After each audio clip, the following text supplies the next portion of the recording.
Hello and welcome back to Zenith. I know it's been a while since Zenith had posted its last video lecture, but with the promise that we will be consistent this time and regular with all the lessons. And without any further ado, I'm going to plunge into the lesson of the day. Uh, People have been asked so many times by my children that they want to do the revision of Act 4, Scene 1, that is the mythological scene of the Tempest. And when I initially started teaching Tempest, I actually was very confused with all the mythological aspects of Greek mythology. Being an Indian, so I actually decided to study Greek mythology a bit. Though it is a very vast ocean of information, details of gods and all, but whatever gods are actually involved into the mythological scene, I have had a detailed study of all of them, and I'm going to share that with all of you. So stay tuned, and I'm going to connect you all with the link. Let's go ahead with the explanation of the mythological scene.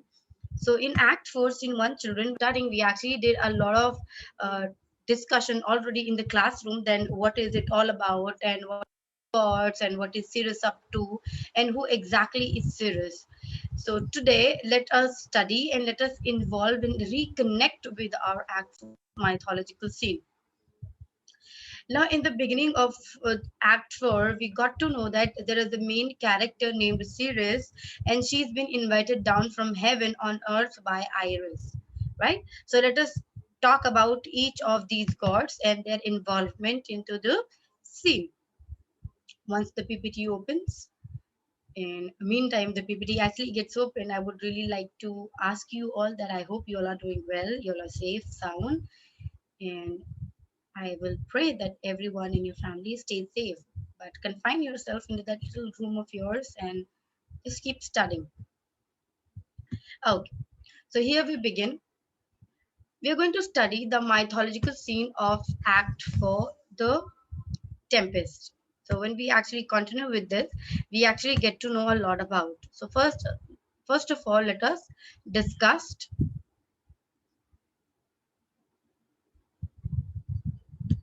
Okay, okay. Now, here we begin. Introduction to the characters involved into the mythological scene. We have Ceres, we have Iris, and we have Juno. Ceres is goddess of agriculture, and the role is played by, any guess? I guess not. Okay. The role of Ceres was played by Ariel.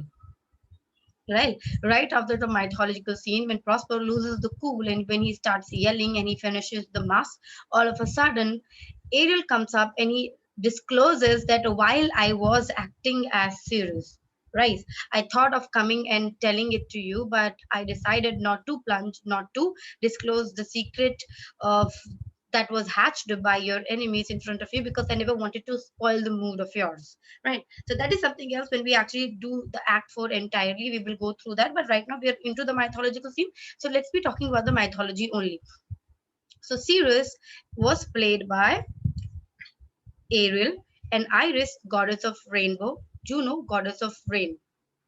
Talking about these goddesses, let us also talk about other details of these goddesses. Right. Ceres is the goddess of agriculture. That means she's the goddess, or she's the reason why we have got greenery on earth. Then we have Iris.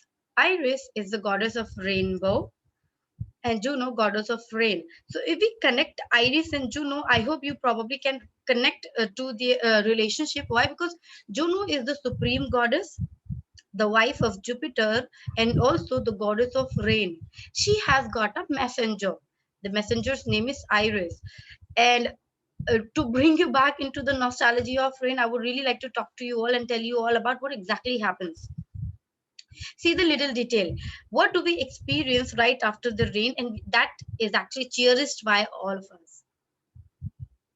Yeah, it's rainbow. It is rainbow. Right.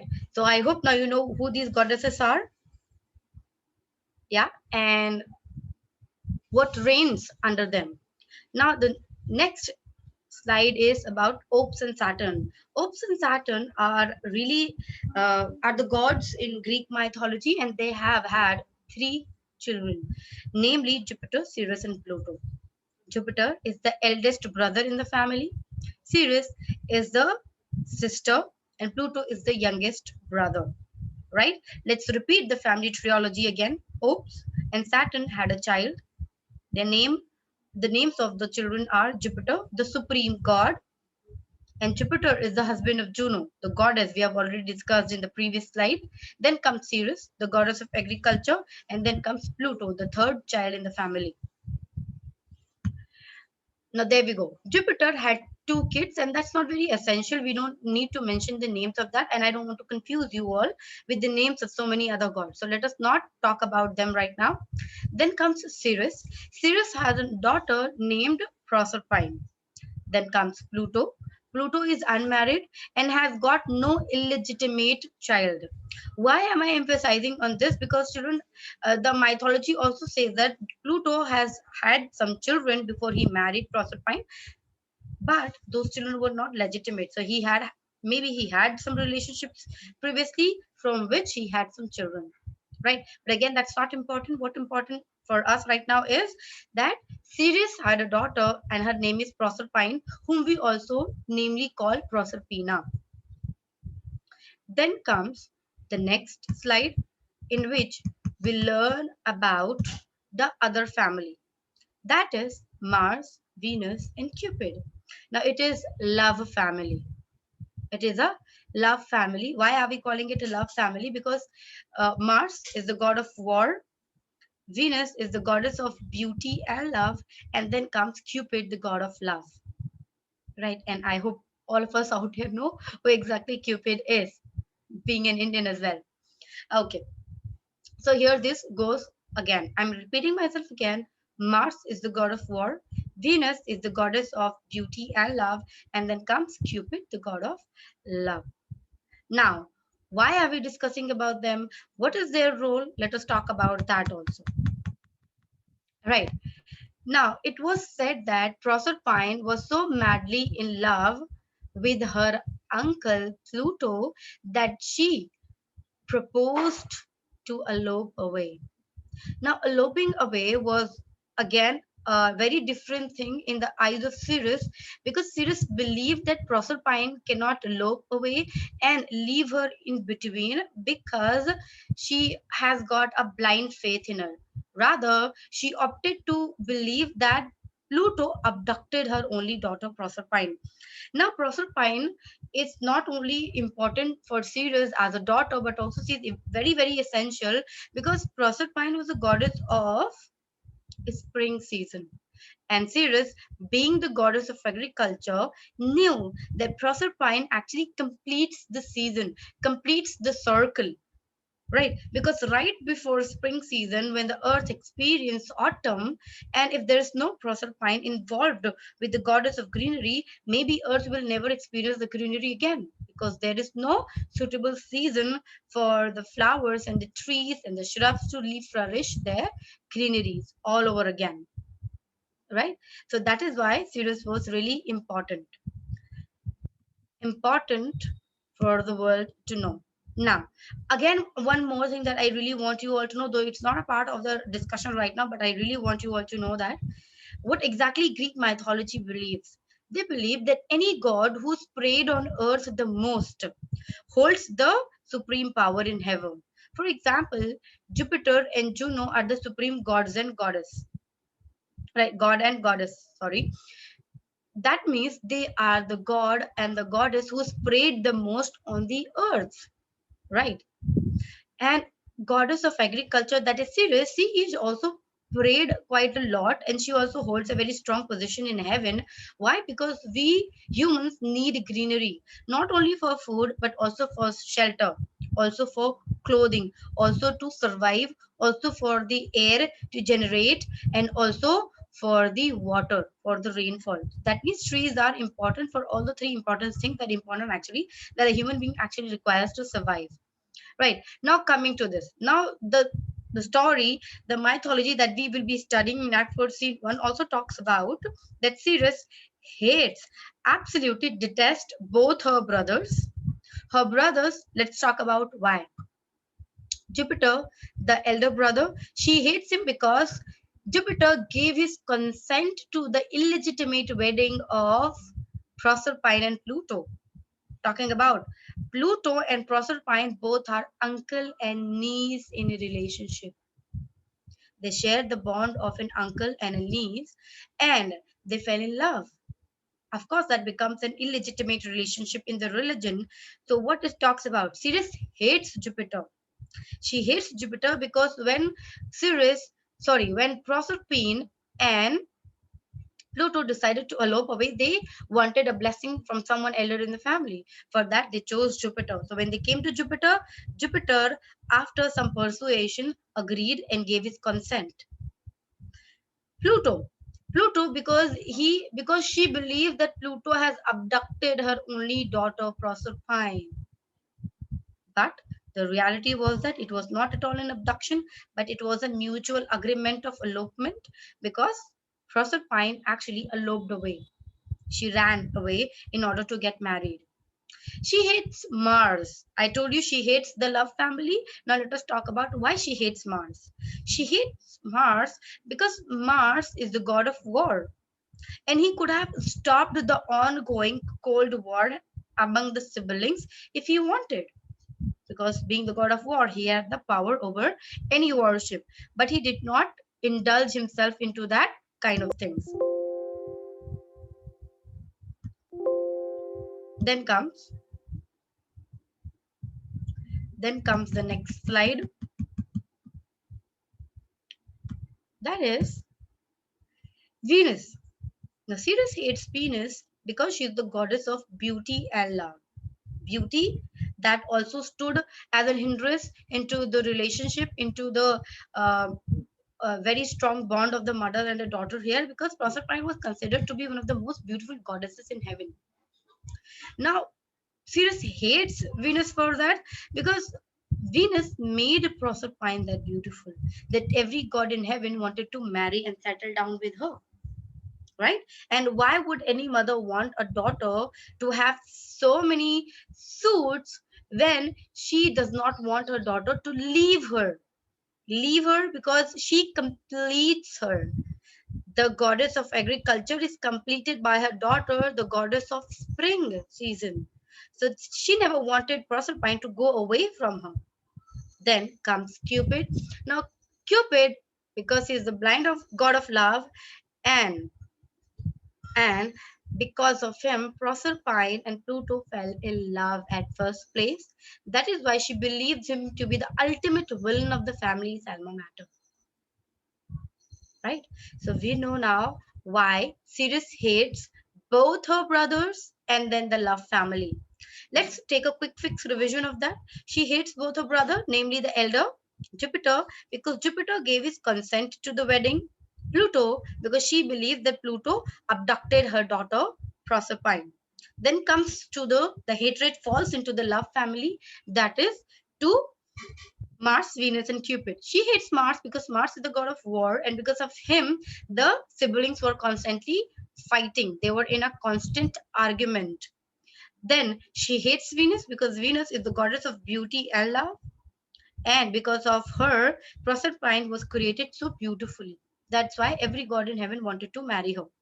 Then let's fall into the next criteria, that is the most important villainy according to her was played by Cupid. Cupid being the god of love, because of him an uncle and a niece fell in love.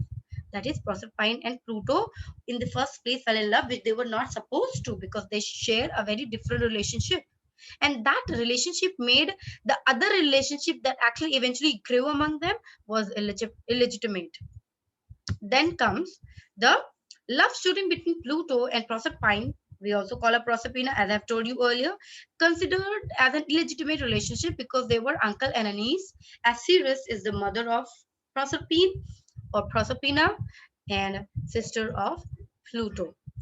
Then we moved into having no consent of Ceres for the wedding. Pluto and Proserpine turned to Jupiter, the eldest brother in the trio, and turning his back to the family legacy, he blessed the couple, suggested him or them to hide on earth, thus inviting the hatred of Ceres. He initiated the most mysterious family debacle ever. Right. So these were the few slides that I really wanted to discuss with you all before we actually could plunge into Act 4, Scene 1. Right. Now let's talk about Act 4, Scene 1. Act 4, Scene 1 is a mask scene, the second mask scene of The Tempest. And that's where we actually get to know that now the play is actually dropping to its climax. It's constantly moving and trying to drop to the climax. And when we finished Act 3, we realized that now what could be the possible climax of the play. Right, we knew that because Prospero has been acting so good, kind and concerned, so eventually he will forgive all his enemies. So that's what is going to happen by the end of Act 5. He will forgive his enemies, and the enemies who do not need his forgiveness, right, do not need, in other words, so will never beg for forgiveness, will never repent. That is Antonio and Sebastian. These two creatures, or these two aristocrats, are going to be threatened. So that is all going to be in Act 5. So now I think we are ready for the line wise explanation of Act 4, Scene 1. I hope now everyone can connect to the family trilogy and the hatred between the siblings and why she hates the love family as well. Right. So in this, okay, now before I actually get into the line wise explanation, I would like to tell you a little bit that we will be studying into this scene. We will find that Iris in one of the dialogues, she will say that Cupid and her mother and the mother, that is Venus, they both were cutting the clouds towards Paphos. That means Venus and Cupid will not be appearing into this gathering right now because Cupid is really heartbroken because some couple on earth has taken a vow not to bed each other before the marriage. Right, not to bed each other before the marriage. That means they will never involve or indulge themselves into any sort of physical activity or physical intimacy before they actually get their nuptial rights solemnized. That is why he was absolutely heartbroken and he was traveling with his mothers to their house, and and he also vowed that he will break all his arrows, right, because the arrows were doing no good, because according to the mythology and according to the belief, Cupid is the god of love, and when he shoots his arrow on a couple, that means the couple is eventually bound to end up as lovers, and they will definitely try to uh, be each other. They will try to accompany each other to more intimate moments. So that's where this actually comes to an end. The session of this class actually comes to an end. In the next discussion, we will be talking about the line wise explanation of Act 4. I hope this was really helpful to you because uh, when I did the Tempest for the first time, I also got confused with all these things. So, like I told you in the very initial explanation, that I did this because I wanted to help you in the best ways, and the best way to understand the scene that is going to be in the further classes, we'll be discussing in the further classes. It's slightly confusing, and now after discussing all of this lot, I don't think so there's any confusion left. So that is it for the session of the day, children. I'll see you back tomorrow. Please take care of yourself, and I would really love if you would take care of yourself, confine yourself into your rooms, right, and set yourself into that place where you are. Okay, bye everyone, take care, see you, and yeah, please stay tuned to Zenith.